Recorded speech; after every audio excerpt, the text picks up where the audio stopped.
Welcome to another episode of the Hospitality Reputation Marketing Podcast. Get great reviews. I am so excited to have a chance to speak to our guest today, Ken McGarrie. He is the author of a new book called The Surprise Restaurant Manager. And I love that title. What inspired you to title the book that way?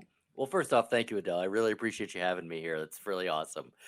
Surprise restaurant manager is simply that. Most of us who started in the restaurant industry as a manager were just given the keys with very little training. You were probably a server or a bartender, and someone said, "Here, do you mind locking up, or do you mind coming in the morning and throwing out drawers?" And the next thing you know, you're doing scheduling, and then you're doing hiring, and then you're finally a manager, and you had absolutely zero formal training on how to do that effectively. So this book kind of fills in the holes. As a hotelier for 40 years, I can tell you that a lot of people climb up to the general manager position from various aspects of the hotel. They could come from the front desk, they could come from sales and marketing or revenue manager, even controllers have become general managers. A lot of times, even when you've become a general manager, you might be in a select service hotel that really doesn't have a food and beverage aspect, or a boutique hotel that has a very external, outsourced restaurateur in your property. So a lot of times an experienced hotelier is still faced with this being a surprise restaurant manager. Even though they'll have a restaurant manager, they're still overseeing that aspect of the business, and it's so important for them to learn how to get great reviews in that restaurant, right? You want that Yes. restaurant to be delivering that wonderful personalized service and making every guest feel so cared for, respected, and appreciated at every encounter. And it really, I hope that they'll get a lot of lessons on how to do that from your book. Well, I do as well. Yes, you're right about reviews. We always talk about the table touch where you're going to go talk to your guests, make sure everything's exceptional. But the opportunity with reviews is it is a table touch outside the four walls of your restaurant. You can continue that conversation about their experience even after they've left. And so many restaurants that I've encountered, the restaurateurs have a real negative opinion of reviews, and they see it as very divisive and that it's a challenge. And to me, it's quite the opportunity, because as long as somebody's leaving me a review, even if it's a 1 star, it's passion, and that passion can be used to change. It's apathy that you should always fear. You know what? There is a restaurant that is one of the top 25 restaurants. Actually, it's one of the top 5 restaurants in the country on TripAdvisor, and it's here in Charleston. And then there's another one of that same brand of restaurants, and you would think that it's the same because it has the same menu, it has the same decor, and supposedly it has the same culture. But that second restaurant is, let's say, in the top 25 in their neighborhood, but not way up there on the top. That first restaurant is the top for the entire country. Can you imagine that? So even though so many things are the same, but somewhere, because of the manager probably that's in place, Hmm. one property is doing okay, doing fine, and the other one is just crushing it and being one of the best restaurants in the country or the world. And it just, all the details, what is it that makes a restaurant manager go from fine to unbelievable and unforgettable? Well, and I see this a lot with restaurants that want to grow. They have an incredibly successful brand. They have something that they're, like a single shop that is doing really well, and they want to go ahead and open up in another part of town or even in another state. And my first question is, great, you've created a fantastic culture, but it's probably predicated on you. You as an engaged owner are there. People come to you, they know your name, you know your guests' names, you have an interaction. how do you replicate that culture into a new town where no one knows you, or into a new spot to where that big personality isn't there on a nightly basis shaking hands and being a part of that? And so many restaurant managers function from a belief that their job is to manage operations, whatever comes in the door. The real opportunity for a true restaurant manager is to think as an entrepreneur and be that person in every single spot that is shaking hands and being that ambassador.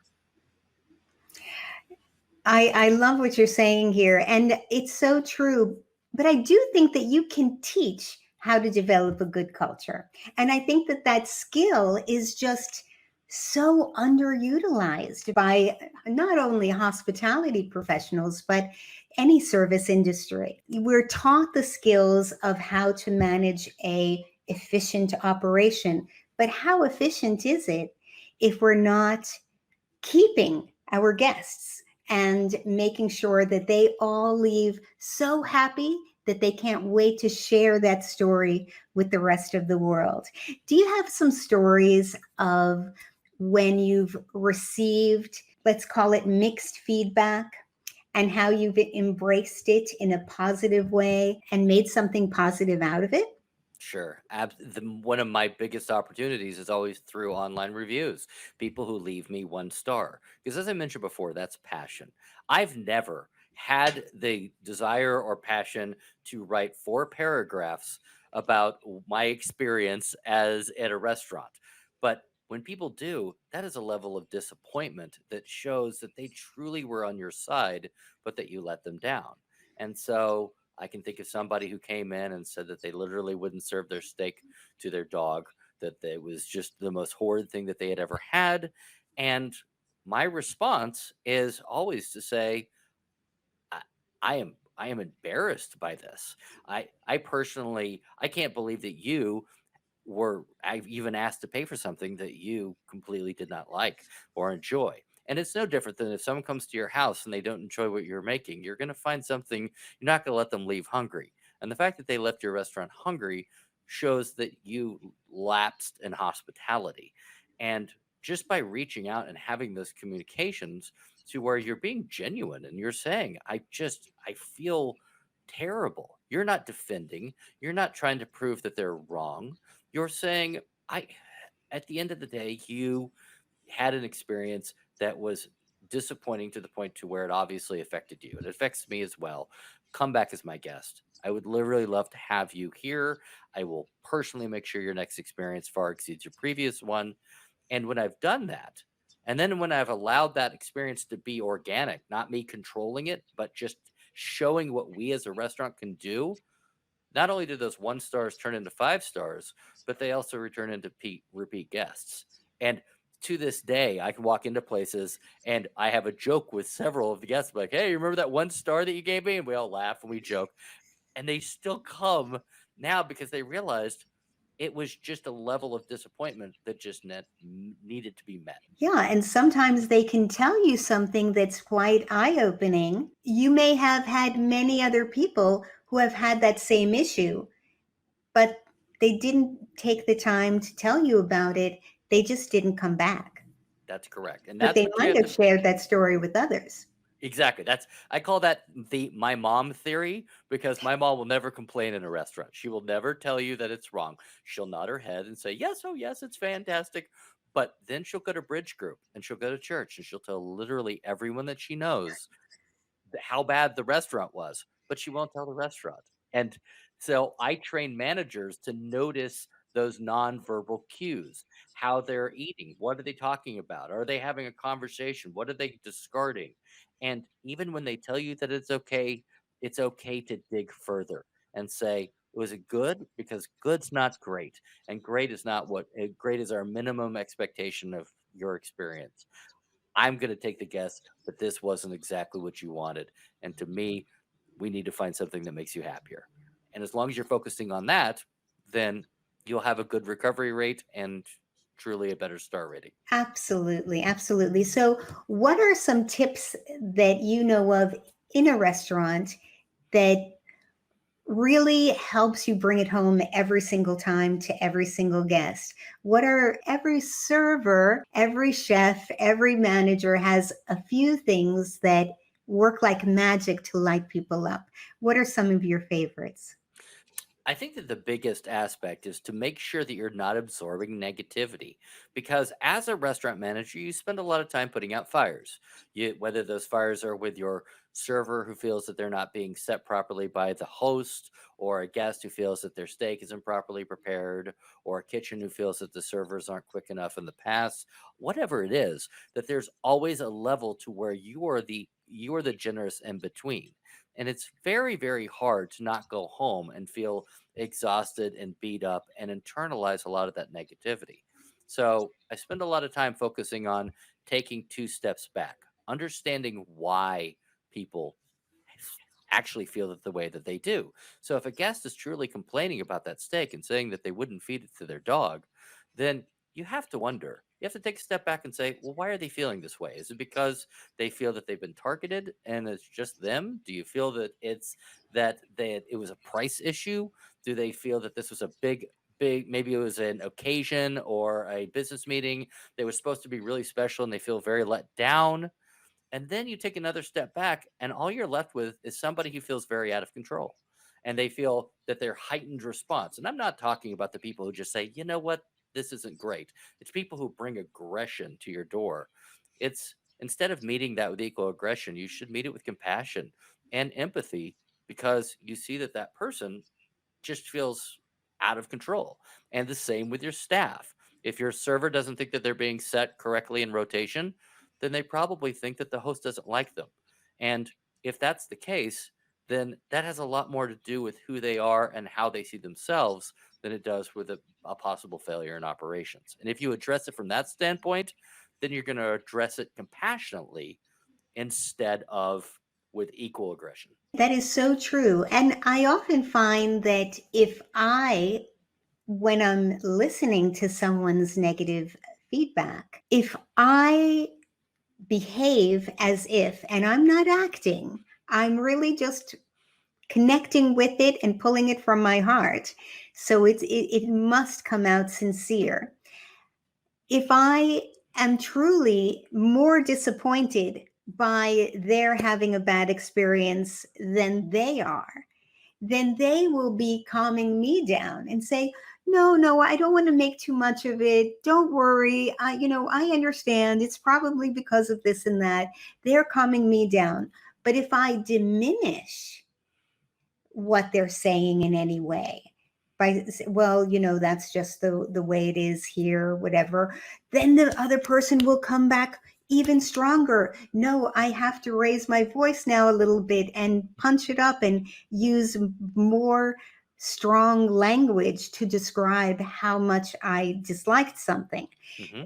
or how difficult it made this, and this should have been a fabulous evening, and you ruined it. So they escalate it when you're thinking you're calming it down by diminishing it, but it's actually the opposite. If you are more upset than they are, not crazy upset, but if you are taking it to heart more than they are, they will oh, it wasn't that bad. There were some other good things too. I Right. just wanted to make sure you knew. Oftentimes, if I get a 2-star rating, one of the first things I will say is, based on your experience, if I were you, I would have given us a 1 star. And it immediately will change the conversation of, wow, they're not going to defend and say how right they are. They're going to acknowledge that there were some challenges. But thank God for the people that are willing to speak up because that Yeah. truly is the only way that we improve. It is, goes back to my mom, the people who leave and never say anything are the scariest people. And I'm the same way. You can't find me to be unhappy. I won't tell you at the table. And that's a bad thing. At some point I should be that person, but I'm not. It's just too industry ingrained in me to where I'll just quiet. I won't go tell 30 people I had a bad experience, but I just won't go back. And that's how restaurants die. Is enough people just say, "Yeah, I can go to someplace else," and then you find yourself with no sales. That's right. And you know If you really want to attract a very loyal following, if you want to be able to charge more because the experience is so worth it, you have to really pay attention to those details and look for those opportunities where somebody's telling you something that is pointing you directly at where you can excel above and beyond your competition in the neighborhood. Correct.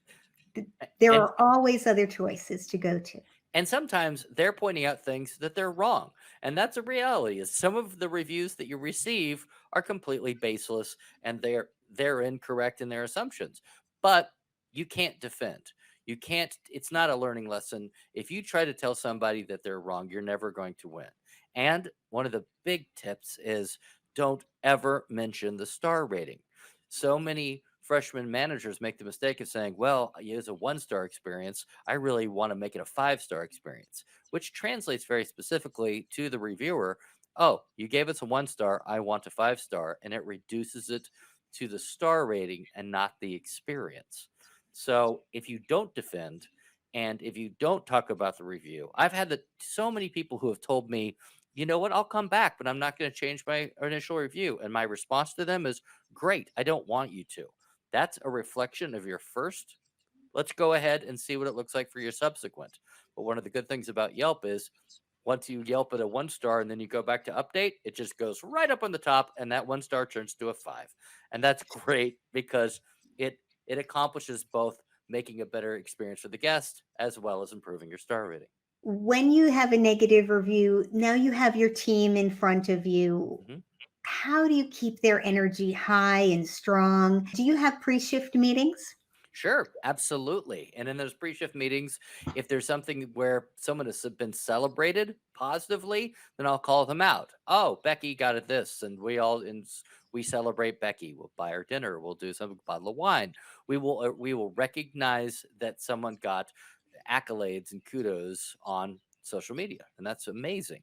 If we find challenges and those challenges pinpoint specific people, we do not address those publicly. We will address the fallacies. We'll say if it was inattentive service or the person didn't know their menu or it took too long to bring the coffee, whatever it is, then that week's service focus will be on timely coffee execution or making sure that we're pacing and doing these things properly, because just standing there and reading the negative review is only going to make everybody go on Yelp and see who the problem person was and make that person feel bad. It's not about addressing specifically, it's about addressing generally. And of course, if that person continues to have a challenge, then you have to have a more specific conversation and a succession plan of how they can improve. When you're having your pre-shift Mhm. meeting, what are the other things that you're doing to prepare the team for success? So besides going through the basics, the cover counts for the day are food standard, beverage standard, service standards. Usually a menu item will come down and the staff will sell it to chef, explain what the ingredients are. Everyone tastes it so that they feel like they're still connected to it. Always amazes me at restaurants that don't continually feed the staff, because that's the way that you continue that love of the menu. But the biggest aspect is to make it a communication. If it's just one person standing behind a bar talking at their staff for 30 minutes, then everyone zones out and there's no benefit to that. The best pre shifts are interactive. So you ask questions of the team. It's discovery based learning. You might know the answer, but if you're saying, hey, how do you think that we could, improve our turn times? You already know 4 answers on how you can improve turn times. But if you get the staff to start talking about that, then they feel that they're coming up with those answers, and it creates a dialogue to where everyone has buy-in. Oh, I love that.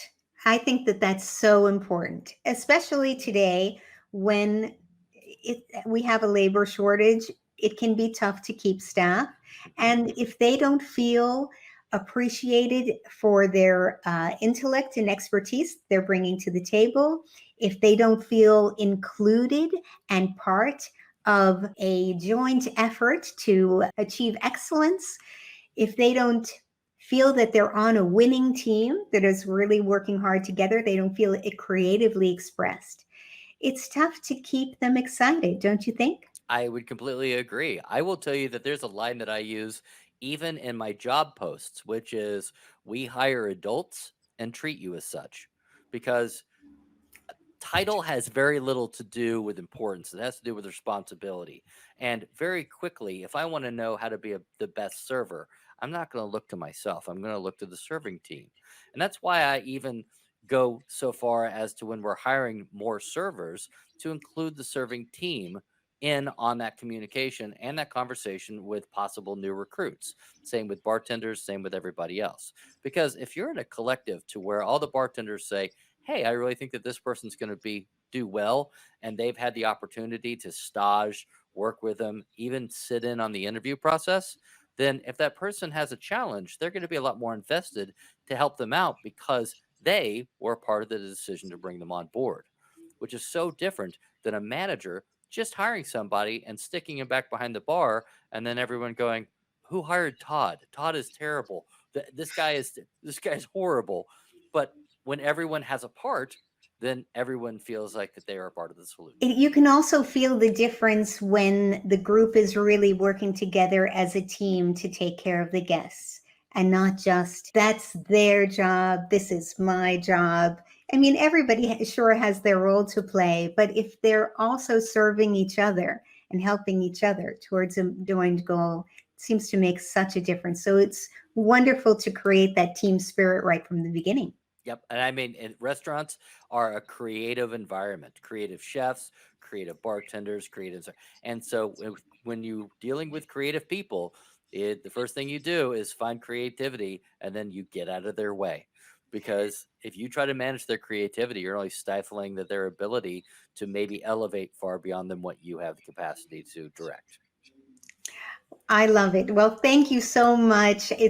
I've really enjoyed the conversation. I'd love to chat more sometime in the future as well. Anytime you want, Adele. I really enjoyed this as well. It's fantastic. My pleasure. So, where can everyone buy your book? So you can go on Amazon. It is 99 cents to download in the Kindle version. And I put that out there simply because I think it's more important that people read it than it is for it to be a profit center. If you do want to buy the book, you can buy it on Amazon as well as independent bookstores nationwide. But it's called The Surprise Restaurant Manager. Please check it out. And I would love a review. And even if it's a 1 star, I would.